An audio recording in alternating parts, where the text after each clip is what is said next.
आपण ख्रिस्ती म्हणजे ख्रिस्ताचे अनुयायी आहोत.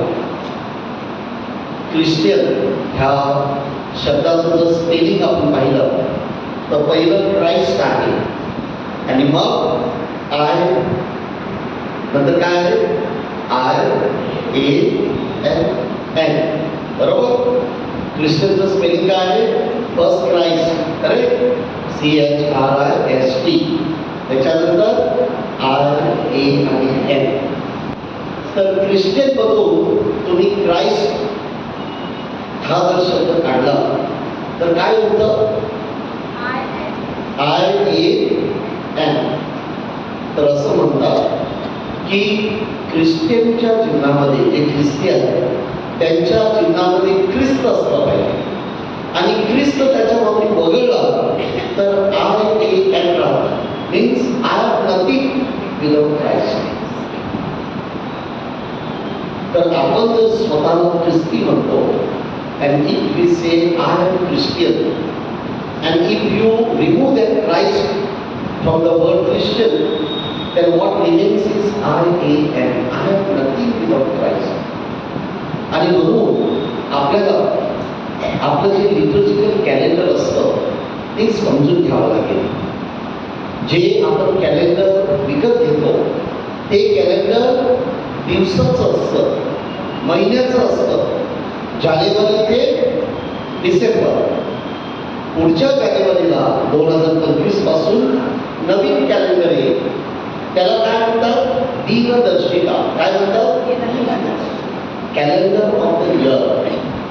परंतु आपल्या ख्रिस्ती धर्मामध्ये लिटर्जिकल कॅलेंडर आहे. काय आहे उपासनेचं दिनदर्शिका. उपासना म्हणजे काय देवाच्या स्तुतीचा काळ. तर आपण जे लिटर्जिकल कॅलेंडर वापरतो त्याच्यामध्ये शेवटचा संडे जो असतो तो कोणता संडे असतो ख्रिस्त राजाचा, क्राइस्ट द किंग फेस्ट. कधी आहे रविवारी म्हणजे परवा. तर संडेला जो आपला सण आहे ख्रिस्त राजाचा सण लिटर्जिकल कॅलेंडरमध्ये शेवटचा सण आहे. आणि त्याच्यानंतर काय कशाला सुरुवात करतो आपण आगमन काळ. तर आगमन काळातला पहिला रविवार हा लिटर्जिकल कॅलेंडरमधला पहिला रविवार. आणि मग आपण आपल्या उपासनेचं जे कॅलेंडर आहे ते सुरुवात करतो. किती रविवार असतात उपवास काळात? उपवास काळ नाही आगमन काळात 4 रविवार. ओके. आणि तुम्ही ते रीत पाहिली आहे ॲडव्हेंट रीत. काय म्हणतात आगमन काळाला इंग्रजीत आपण ॲडव्हेंट म्हणतो आणि ती रीत जे असते त्याला ॲडव्हेंट रीत म्हणतात. किती मेणबत्त्या असतात त्याच्यात?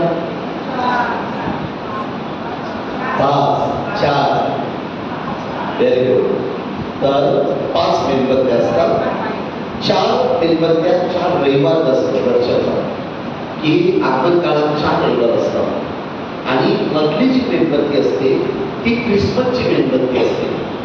ती कोणत्या कलरची असते? मधली व्हाईट, पांढरी.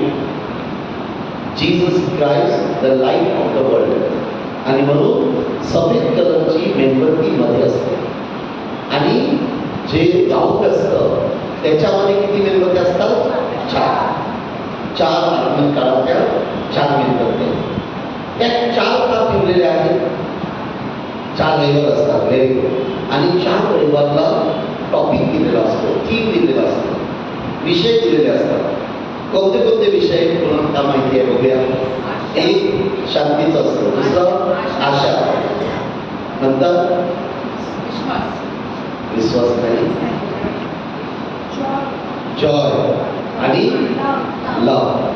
तर पहिला जो संडे असतो तो आशेचा असतो आणि म्हणून हो. दुसरा जो असतो तो लव, प्रेम. आता या 4 मेणबत्तीमध्ये 3 मेणबत्त्या एका कलरच्या असतात आणि तिसरा रविवार जो असतो त्याची मेणबत्ती वेगळी असते. काय माहिती आहे बघूया. 3चा कोणता कलर असतो? Purple colour. Very good. आगमन काळ. आणि तिसरा तिसऱ्या लेवलची पिंक. काय दर्शवते पिंक? पिंक. पिंक कलर बघितलं का होता? जॉय. ओके. तो तिसरा जॉय कुठे आहे? तर तिसरी मेणबत्ती जॉय साठी असते. So we take those 4 things. First one hope, second love, third joy and fourth peace, शांतीचा राजा. तर आपण आगमन काळापासून सुरुवात केल्यानंतर पूर्ण वर्षाचं चक्र असतं. आगमन काळानंतर मग पुन्हा सण वगैरे असतात. 1 जानेवारीचा, त्याच्यानंतर बोला क्रिसमस नंतर काय असतं?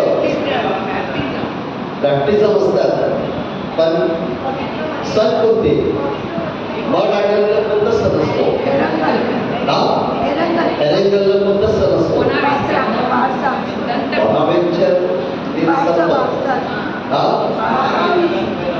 कोणता सण ते साजरा करतात?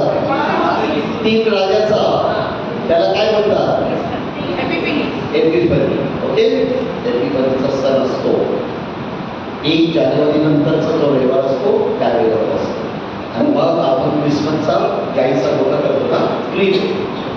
तो क्रीम आपण एपिफनी सणानंतर सर्व इमेज पाहिजे. तोपर्यंत आपण क्रिसमसचा सप्ताह साजरा करतो.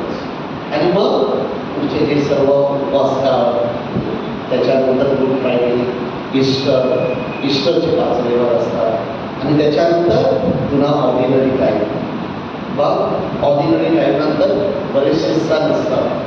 पुन्हा ख्रिस्त राजाचं सण आणि मग हे सर्व चक्र समजलं? ओके. तर ह्याच्यामध्ये ख्रिस्त राजाचा जो सण आहे त्याच्यानंतर आगमन काळ जो आहे तो ख्रिस्त राजाचं सर्व राज्याविषयी आपल्याला सांगतो. तर हा जो राजा आहे ख्रिस्त राजा, आता लक्ष द्या थोडं, हा थोडा वेगळा राजा आहे. आता राजा म्हटल्यावर पहिला आपल्या डोळ्यासमोर काय येतं? समजा इथे राजा आहे, काय डोळ्यासमोर येतं? राजा बसलेला आहे, तो अशी प्लास्टिकची खुर्ची घेऊन बसतात. काय असतं?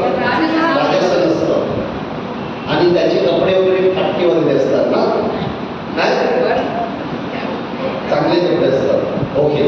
आणि त्याचे केस सगळं वेगवेगळं असतं, खराब असतं. कसलं? काठीचा, गोल्डचा, आणि काहीचा सिल्वर. बरोबर. दुसरं त्याची सेवा करायला कोण असतं तर तो सेवा करतो. सेवक असतात, ते काय करतात? हवा घालतात. आता आपण इथं पुरुषावर दिसतो, त्याच्याकडे बघा. तो ख्रिस्त राजा आहे. त्याच्या डोक्यावर सोन्याचा मुकुट आहे. काय दिसतं? काट्याचा मुकुट. तो इथं राजासनावर बसलेला असतो ना, जो पृथ्वीचा राजा असतो जगाचा. त्यात तो कुठे आहे? उसावर काढलेला आहे. इथं त्या राजाची सेवा करायला, हवा करायला माणसं, त्याला तिथं कोण आहे? तो स्वतः सेवा पाय घेतो. Humble service. हा जो राजा असतो हा ऑर्डर देतो, ह्याला घेऊन या, त्याला घेऊन या, हे घेऊन या, ते घेऊन या. तो राजा क्रुसावरून काय करतो? क्रुसावरून काय शब्द आहे? बाबा त्यांना क्षमा कर, कारण ते काय करतात ते त्यांना समजत नाही. तर हा राजा प्रार्थना करतो, क्षमा करतो, प्रेम करतो, सेवा करतो. आणि म्हणून त्याला विरोधाभास म्हणतात. की जगातले जे राजे आहेत त्यांना पैसा हवा आहे, त्यांना सत्ता हवी आहे. आता निवडणूक झाली आहे, उद्या रिझल्ट येईल, त्यांचं सगळं सुरू आहे. ऐकलं ना तुम्ही? टीव्हीवर पाहिलं? हां, त्याला फोडा, ह्याला फोडा, त्याला करोड द्या, त्याला पैसे द्या, हे करा. ते जगामध्ये चाललं. तर जगातले राजे जे आहेत त्यांना सत्ता हवी आहे, पैसा हवा आहे, मान सन्मान हवा आहे, खुर्ची हवी आहे. ह्या राजाला खुर्ची हवी आहे का? नाही. आणि म्हणूनच आजच्या शिरोपणात आपण ऐकलं की माझं राज्य या जगाचं नाही, माझा जन्म सत्याची साक्ष द्यायला झालेला आहे. कशासाठी झाला इथं लक्ष द्या, ते निश्चित नका त्यांना जाऊ द्या, इथं लक्ष द्या. मी कशासाठी आलोय? येशू ख्रिस्त काय बोलतो? कशासाठी आलाय? सोनं आणि भरपूर ठेवायला. मग कशाला? जगाचं तारण करायला. पण तो काय सांगतोय? काय ऐकलं तुम्ही? सत्याची साक्ष द्यायला. मग प्रश्न उठतो, सत्य काय आहे? तुमचं काय उत्तर आहे? सत्य काय आहे? ओके, जो येशू सारखा वागतो तो सत्याचे जीवन जगतो. ओके, पण सत्य काय आहे? पिलाताने विचारलं, येशूने त्याला उत्तर नाही दिलं. सत्य काय आहे? जो सत्याने वागतो तो माझी वाणी ऐकतो. ते बरोबर आहे, हे आपण ऐकलं. सत्य काय आहे? बोला. सत्य हेच आहे की देव प्रेमळ आहे, देव दयाळू आहे, देव क्षमा करतो, देव आपल्याला समजून घेतो, देव आपल्या पापाची क्षमा करतो. हे सत्य सगळ्याला आलेलं आहे. आणि म्हणून त्याने सुद्धा पुरुषावर क्षमा केली, कारण तो देवाचा पुत्र आहे. फक्त बोललं नाही तर कृतीने करून दाखवलं. देव प्रेमळ आहे, देव क्षमाशील आहे, देव दयाळू आहे, हे त्याने दाखवून दिलं आपल्याला. पुरुषावरून आणि करायला क्षमा करून क्षमेचा आदर्श दिला. स्वतः तो देवाचा पुत्र आहे. त्याने काय केलं? प्रेषितांची पाय धुतली, नम्र झाला तो. आपल्या थोबाडीत कोणी मागली, आपण काय करतो? एक मागले तर 2-3 तरी देणारच.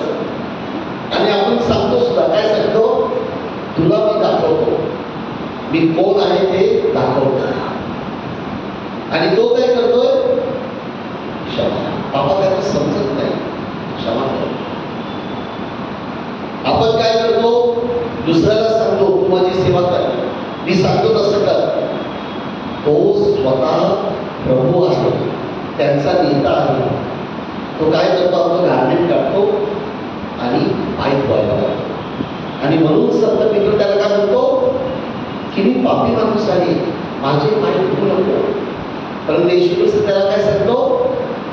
जर मी तुझे पाय धुतले नाही तर तुला माझ्यामध्ये वाटा नाही. म्हणजे मी सत्याची ओळख करून द्यायला हवे की देव प्रेमळ आहे, क्षमाशील आहे, दयाळू आहे, नम्र आहे. तो नम्र झाला. आणि म्हणून येशूच्या जीवनाविषयी संत पॉलने सुंदर पत्र लिहिलेलं आहे. कुठे आहे बरं? येशूचं पूर्ण जीवन चरित्र आहे. तो कुठे होता, कुठे आला, काय केलं, नंतर कुठे गेला, हे सर्व त्या पत्रात आहे. कोणाला माहिती आहे? रोम करास नाही, ऍक्ट्स ऑफ द अपोस्टल नाही. ऍक्ट्स ऑफ द अपोस्टल संत पॉलने नाही दिलं. संत पॉलचं पत्र. संत पॉलचं किती पत्र आहेत बायबलमध्ये? 13. ओके, 13 पत्र आहेत. गलेशी करास, रोम करास, फिलिपी करास, गलेसी करास, हे सर्व संत पॉलची पत्र आहेत. तर फिलिप करास जे पत्र आहे, 2रा अध्याय, कोणाकडे बायबल आहे? 2रा अध्याय 6 ते 11. माहिती आहे तुमच्याकडे? वाचा बरं आणि सर्वांनी लक्ष द्या. ह्याच्यामध्ये येशू ख्रिस्ताचं पूर्ण जीवन चरित्र आहे. तो राजा आहे, का राजा आहे हे सांगितलेलं आहे. तो देवाच्या स्वरूपाचा असूनही देवाच्या बरोबरीचा असणे हा लाभ आहे असे त्याने मानले नाही, तर त्याने स्वतःला रिक्त केले, म्हणजे मनुष्याच्या प्रतिरूपाचे होऊन दासाचे स्वरूप धारण केले. आणि मनुष्य प्रवृत्तीचे सर्व प्रगट होऊन त्याने मरण आणि तेही वधन स्तंभावरचे इथपर्यंत आज्ञापालन करून त्याने स्वतःला लीन केले. यामुळे देवाने त्याला अत्युच्च केले आणि सर्व नावापेक्षा जे श्रेष्ठ नाव ते त्याला दिले. यात हेतू हा की स्वर्गात, पृथ्वीवर व पृथ्वीखाली प्रत्येक गुडघा येशूच्या नावाने टेकला जावा आणि देवपिताच्या गौरवासाठी प्रत्येक जिभेने येशू ख्रिस्त हाच प्रभू असे मान कबूल करावे. म्हणून तो विश्वाचा राजा आहे. ऐकलं सर्वांनी व्यवस्थित? आजचं थीम जे घेतलेलं आहे की विश्वाचा राजा प्रभू येशू ख्रिस्त आहे. Christ the king of the universe, हे संत पॉलने तिथं लिहिलेलं आहे. आणि नुसतं लिहिलं नाही तर त्याने अनुभवलेलं आहे की तो देवासमान होता, देवाबरोबर होता, पण त्याने ते दैवत्व सोडलं. ईश्वर इंसान बन गया और एक नया इतिहास बन गया. मग तो देवासमान होता, तो मानव झाला, इथं नम्र झाला आणि फक्त नम्र होऊन पाय धरून तिथं थांबला नाही, तर त्याने मरण देखील पत्करलं. देवाचा पुत्र असून तो मारायला तयार आहे आणि ते सुद्धा वधस्तंभावरचं मरण. आणि म्हणून देवपित्याने त्याला अति उच्च केलं. तो उजव्या हाती देवाच्या बसलेला आहे आणि तिथून तो आता राज्य करत आहे. काय हे सर्व घडलं? कारण प्रत्येक जिल्ह्याने मान्य करावं तो प्रभू आहे. प्रत्येक गुडघा त्याच्या नावाने टेकला जावा. आज अनेक चमत्कार आपण पाहिले आहेत, होत आहेत आणि होणार आहे. हे कुणाच्या नावाने होत आहे? येशू ख्रिस्ताच्या नावाने. मग तो जो राजा आहे, तो जर प्रेम करतो, तो सेवा करतो, तो क्षमा करतो आणि आम्ही प्रत्येक आपण समजा सांगत आहोत की मी ख्रिस्ती आहे, म्हणजे मी ख्रिस्ताचा अनुयायी, मग आपण अनुकरण करायला हवं की नाही? प्रश्न आपण विचारला. ख्रिस्त राजाची सुवार्ता या जगात सांगाल का, की फक्त बोलतच राहू आपण? आणि ती आपल्याला कृतीमध्ये सांगायची आहे. आणि म्हणून मी तुम्हाला सांगितलं की तो राजा जो आहे, he is king of love, unconditional love. बिन शब्द प्रेमाचा राजा आहे. He is king of service, humble service, नम्र सेवेचा तो राजा आहे. He is king of forgiveness, क्षमेचा राजा आहे. He is king of sacrifice, त्याग त्यांनी केलेला आहे. कारण तो देवासमान होता, देवाचा पुत्र होता, परंतु तो या जगात आला की मानव झाला. सॅक्रिफाइस केलेला आहे, त्याग केलेला आहे.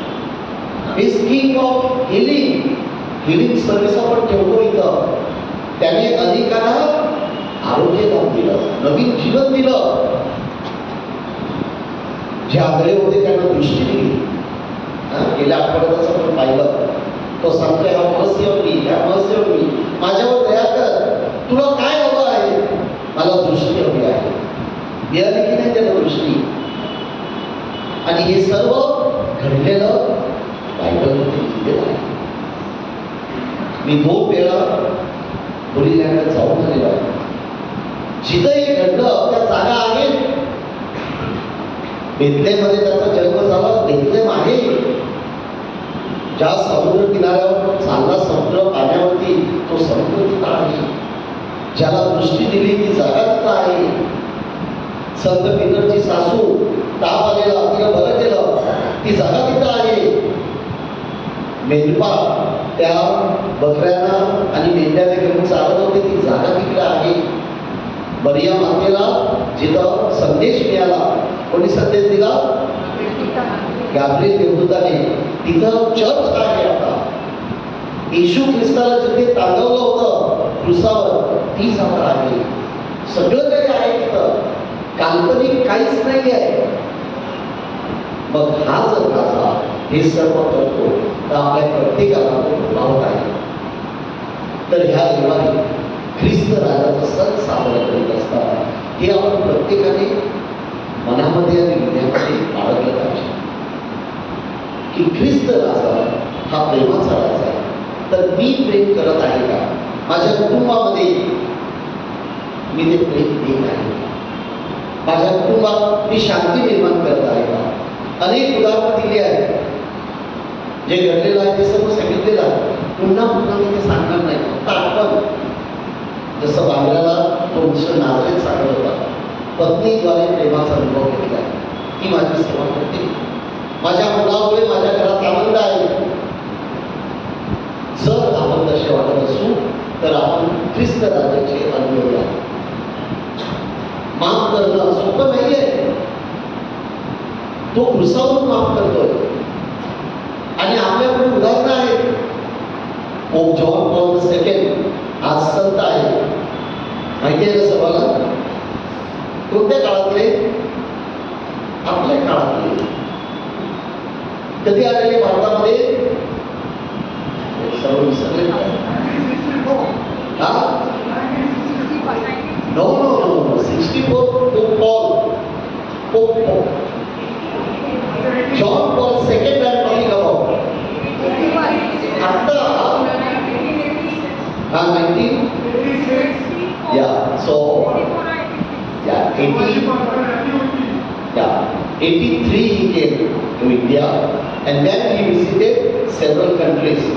पण आपल्यामध्ये ते 80 मध्ये आलेले, 60 मध्ये नाही, 60 मध्ये आलेले ते पोप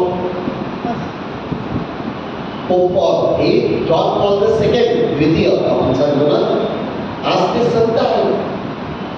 त्यांनी कोणाला माफ केलेलं? काय माहिती आहे?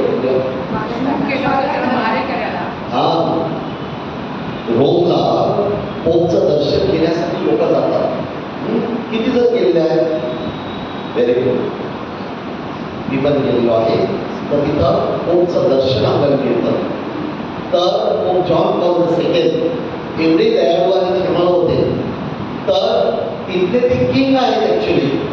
व्हॅटिकन सिटीचे राजे आहेत ते. तर तिथं सैनिक असतात त्यांच्याबरोबर, पोलीस दल असतं. पण ते त्यांना सांगायचे मला तुमची गरज नाही, ही लोकांना भेटत जा. जसे पोप फ्रान्सिस आता हे पोलीस दल सैनिक सर्व घेऊन जात नाही. ते सांगतात मी जातो, काय व्हायचं ते होऊ दे. तसं एकदा ते लोकांना भेटत असताना गाडी असते, त्या गाडीमध्ये उभे राहतात आणि असे फिरतात. तर एका तरुणाने त्यांच्यावर गोळ्या सांगितल्या आणि पोप पडले. त्यांना हॉस्पिटलमध्ये नेलं. पोपनं जेव्हा प्रथम ते अनकॉन्शियस होते, जेव्हा त्यांना कॉन्शियसनेस आली, जागे झाले, पहिला शब्द त्यांना होता, त्या तरुणाला मी माफ केलेला आहे, त्या तरुणाला शिक्षा करू नका. आणि मग त्यांचे उपचारानंतर प्रथम ते तरुणाला भेटायला, त्याला रोजरी दिली आणि त्याला सांगितलं मी तुला माफ केलेलं आहे, पुन्हा असं वाईट काम करू नको. जसं येशू ख्रिस्ताने सुद्धा त्या बाईला सांगितलं की सर्वांनी माफ केलेलं आहे, तुला कोणीच दोषी ठरवलं नाही, मी सुद्धा तुला दोषी ठरवत नाही, जा पुन्हा वाईट काम करायचं नाही. पोप जॉन पॉल II हे आपल्यासमोर उदाहरण आहेत येशू ख्रिस्ताचं. त्यांनी त्या मारेकऱ्याला क्षमा केली. मी तुम्हाला सांगितलं कोणी एक शिवी दिली तर आपण सांगतो 2-4 लाख. त्यांना मारलेलं आहे, कदाचित ते मेले असते, गोळ्या झाल्या आहेत, तरी सुद्धा पोप जॉन पॉल II त्यांना क्षमा. अनेक उदाहरणं आहेत. स्टेन तुम्ही ऐकलंय नाव? ऑस्ट्रेलियन मिशनरी ग्रॅहम स्टेन आणि त्याच्या बायकोचं नाव काय? ग्लॅडिस स्टेन. तर हे जे ग्रॅहम स्टेन होते ऑस्ट्रेलियातले, ते ग्रामीण भागामध्ये सेवा करायचे, कुष्ठरोग्यांची सेवा. अनाथ लोक त्यांच्या तिथं असायचे आणि एके दिवशी ते एका गावामध्ये गेलेले लोकांची सेवा करायला आणि त्यांच्याबरोबर त्यांची लहान मुलं होती, ती 11 वर्षाचा आणि 13 वर्षाचा. तर तिथं सेवा करून झाल्यानंतर त्यांच्या गाडीमध्ये ते रात्रीसाठी झोपत होते त्यावेळेला दारासिंग नावाच्या माणसाने लोकांना जमवलं आणि त्या गाडीला आग लावली आणि तिघांचा मृत्यू झाला. ग्रॅहम स्टेन आणि त्याची दोन मुलं जळून खाक झाले. आणि ज्या लोकांनी त्यांना मारलं तर ग्रॅहम स्टेनची पत्नी, तिने तिचं काम सुरूच ठेवलं. ग्रामीण भागात जायचं, त्यांची सेवा करायची. आणि मग तिने सांगितलं की मी माझे पती आणि मुलांना ज्यांनी मारलाय त्यांना माफ केलेलं आहे. हे देवाचं काम आहे, हे देवाचं काम थांबलं पाहिजे आणि म्हणून त्यांना मी माफ केलेली आहे. मी माझं काम करतच राहणार आणि माझ्या कामाद्वारे मी माझ्या पतीला आणि माझ्या दोन्ही मुलांना श्रद्धांजली वाहणार. एवढं सोपं नाही. विचार करा, स्वतःच्या दोन मुलाला ज्यांनी मारलेला आहे आणि छोटी मुलं 11 वर्षाचा आणि 13 वर्षाचा, they killed her husband and both children, and yet she said, I am forgiven. Can I forgive my brothers and sisters? एवढं मोठं कार्य नको, निदान थोडं थोडं होतं तरी सुद्धा आपण क्षमा करतो. ती मला अशी का बोलली? ती कोण आहे? तो कोण आहे? तो मला असं बोलला. आणि तो मनात राग घालून घालून घालून आपण आपल्या शरीराची वाट पाहतो. बीपी वाढतो, डॉक्टरकडे जावं लागतं, ते चालतं सगळं. स्ट्रेसमुळे, ह्या रागामुळे आपण आजारी पडतो. बऱ्याच जणांना बीपीचा प्रॉब्लेम आहे, बऱ्याच जणांना शुगरचा प्रॉब्लेम आहे, बऱ्याच जणांना शांती नाही आहे. त्यांचं डोकं ठिकाणावर राहत नाही, कारण राग आहे, मत्सर आहे, हेवा आहे. आणि म्हणून जोपर्यंत आपण माफ करत नाही तोपर्यंत आपण ख्रिस्त राजासारखं चांगलं काम करू शकत नाही आणि तोपर्यंत आपल्या मनाला शांती मिळणार नाही. आणि म्हणून जर कोणाला माफ केलं नसेल, आजच्या या हिलिंग सर्व्हिसमध्ये तुम्ही माफ करा. काय व्हायचं ते होऊ दे, माफ करा. माफ केलं तुम्हाला फायदा होईल. सर्वात शेवटचं खूप महत्वाचं आहे की जसं येशू ख्रिस्ताने पाय धुण्याच्या दिवशी त्यांचे पाय धुतले, तसंच सेवा करा. आणि सेवा का केली पाहिजे? कारण आपल्या जीवनाला अर्थ प्राप्त होतो. आपल्या कुटुंबामध्ये आपले आई वडील असतील, सासू सासरे असतील, तर आपण त्यांची सेवा केली पाहिजे. आणि म्हणून आता आपण ख्रिस्त राजाची सुवार्ता हे गायन घेणार आहोत. हिम नंबर 409, 409, गीत क्रमांक